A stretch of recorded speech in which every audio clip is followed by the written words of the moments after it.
It's wild to think something as basic as washing your hands can have such a huge impact on global health. Right. Like, did you know that simply using soap when you wash your hands Yeah. can actually cut down the spread of some really nasty stuff? Totally. We're talking diarrheal diseases by like 30%. Wow. And respiratory infections by about 20%. That's incredible. It's a simple action with massive consequences. Absolutely. And the crazy thing is, for most of human history, Yeah. we had no clue. That's true.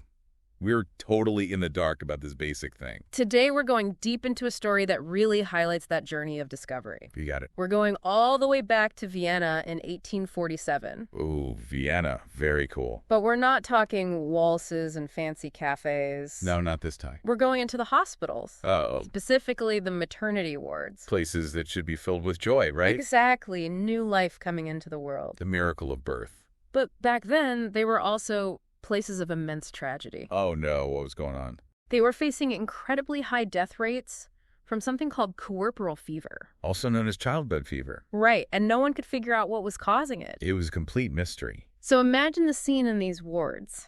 Okay, I'm picturing it. You've got the sounds of labor, the cries of newborn babies. Yeah. But also this overwhelming sense of dread. Ugh. Because of the fever. Yeah, it wasn't just a rare occurrence. It was a constant threat. It must have been terrifying for those women. Absolutely. They went in to bring new life into the world. Right. And a significant number of them ended up dying shortly after. Wow, that's heartbreaking. And for the doctors, it was incredibly frustrating. I bet not being able to help. It was a complete enigma. They had no idea what to do. So how did things start to change? Well, it took a very personal tragedy to spark a breakthrough. A tragedy. It involved a doctor named Ignaz Semmelweis. Okay, I've heard that name before. He was working in these very wards. Gotcha. And one day, his close friend, another doctor named Jakub Kolechka, he died suddenly.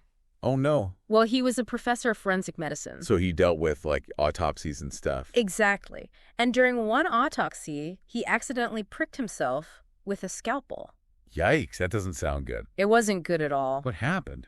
Well, he developed a raging fever, widespread infection. Oh, no. And it was eerily similar to what Semmelweis was seeing in the mothers dying from puerperal fever. Whoa, so he's seeing his friend Yeah. who bricked himself during an autopsy, Right. dying from something that looks just like what's killing these new mothers. Exactly. And that's when the light bulb went off for Semmelweis. He had a eureka moment. That's a great way to put it. So what did he figure out? Well, he was known for his meticulous attention to detail. A good quality for a doctor. Absolutely. And he started thinking about the connections. The connections between the autopsy Yeah. and the mothers dying from childbed fever. It led him to this radical idea. I'm on the edge of my seat. What was it? He thought that the doctors and medical students Who are going straight from performing autopsies to examining pregnant women might be carrying something on their hands. Something from the dead bodies. Yes, he called them cadaverous particles. Basically, little bits of infectious material. Exactly, but this was a totally revolutionary concept at the time. How so? Well, back then, they believed in something called dyscrasia. Dyscrasia. What's that? It was the idea that diseases came from imbalances within the body. So, like, if your humors were out of whack. Exactly, like too much blood or phlegm would make you sick. Interesting. So to them, illness came from inside. It was an internal problem. But Semmelweis was saying, no, it's something external, something you can carry on your hands. That's a pretty big shift in thinking. It was a huge shift. He was basically challenging the entire medical establishment. Wow. So what did he propose they do about it? His solution was simple, but totally radical at the time. Okay, I'm intrigued. Hand washing. Yes, but not just a quick rinse. He mandated thorough washing with a solution of chlorinated lime. Chlorinated lime. Yeah, he figured it would neutralize those cadaverous particles. Huh.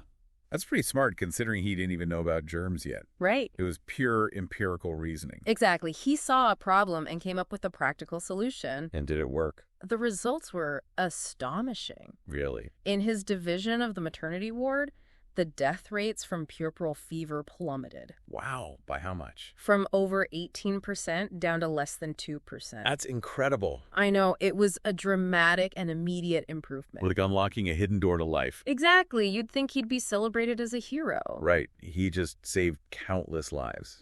But unfortunately, that's not what happened. Oh, no, why not? Instead of praise, he was met with resistance, skepticism, even ridicule. From other doctors? Especially from other doctors. Well, why? Well, for one, it challenged their pride. Their pride? Yeah, they were these esteemed gentlemen doctors. They saw themselves as the top in the medical field. Exactly, and the idea that they could be spreading death on their hands? Yeah, that was offensive to them. It was a blow to their egos. It totally undermined their authority. And remember, this was before germ theory. Right, so they couldn't grasp the concept of invisible particles causing disease. They were stuck in their old ways of thinking. Exactly, and Semmelweis's evidence, while compelling, didn't fit their existing framework. It was easier for them to dismiss him than to reevaluate their entire belief system. Precisely. They called his methods unscientific, even dangerous. So what did he do? He kept fighting. Despite the opposition. He knew he was right. Wow, that takes guts. He truly believed in the value of human life. And he wasn't going to let those mothers die needlessly. Exactly, but it took a toll on him. I can imagine. Imagine the frustration of seeing these preventable deaths. Knowing he had the solution. And being ignored and ridiculed by his peers. It must have been incredibly isolating.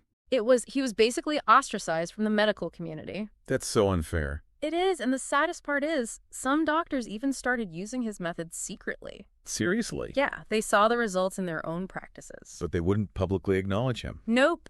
Too afraid of damaging their reputations. Unbelievable. It's a classic example of how ego and fear can hinder progress. So what happened to Semmelweis? Tragically, his story doesn't have a happy ending. Oh, no. The constant rejection, the isolation, it all took its toll. I bet it did. His mental health deteriorated. From all the stress? Yeah, and eventually, in 1865, he was committed to a mental asylum. A mental asylum. It's a dark chapter in the story. How did that happen? Well, some sources suggest it was a deliberate attempt to silence him. To silence him? Yeah, to discredit his ideas once and for all. That's awful. And the irony is, what? He died in that asylum from an infection. An infection? Yeah, caused by injuries he sustained during a struggle with the guards. Oh no, that's so tragic. It is. He was only 47 years old. The man who fought for hand washing died from an infection. It's a reminder of how fiercely people can cling to their beliefs. Even when faced with overwhelming evidence. And how those beliefs can have deadly consequences. That's a sobering thought. But Semmelweis's story isn't just a tragedy. It's not. No, his work, though rejected in his time, laid the foundation for modern antiseptic practices. So he eventually got the recognition he deserved? Eventually, yes. How? Well, later scientists like Louis Pasteur and Joseph Lister, big names in science, they proved the existence of germs and the importance of sterilization. Which validated Semmelweis's observation. Exactly. They provided the missing piece of the puzzle. The scientific explanation for why hand washing works? Well, thanks to their work and to Semmelweis's pioneering efforts. Yeah. Hand washing is now a universal practice. It's something we teach our kids from a young age. It's simple, it's effective, and it saves lives. But his story goes beyond just hand washing, doesn't it? It does. It's a story about the power of observation. Absolutely. The importance of questioning the status quo. And the courage to stand up for what you believe in. Even when the whole world seems to be against you. It makes you think about all the potential breakthroughs that have been delayed. Yeah. Or even lost. Because people were too afraid to challenge the norm. Or too stuck in their own ways to see a new perspective. It's a reminder to be open to new ideas. To question our assumptions. And to always be willing to learn and grow. Because who knows how many lives could be saved? Or how much progress could be made. If we all embraced that kind of open-mindedness. It's a powerful message. It is, and it's one that's still relevant today. Absolutely. So next time you wash your hands, take a moment to think about Ignaz Semmelweis. The doctor who dared to challenge the world. And whose simple idea changed the course of medical history. And maybe, just maybe, it'll inspire you to challenge your own cadaverous particles. The outdated beliefs and biases that we all carry. And to embrace the power of new ideas and perspectives. Because that's how real progress happens. One hand wash at a time. That's a great way to put it. Thanks for listening. It's been a pleasure.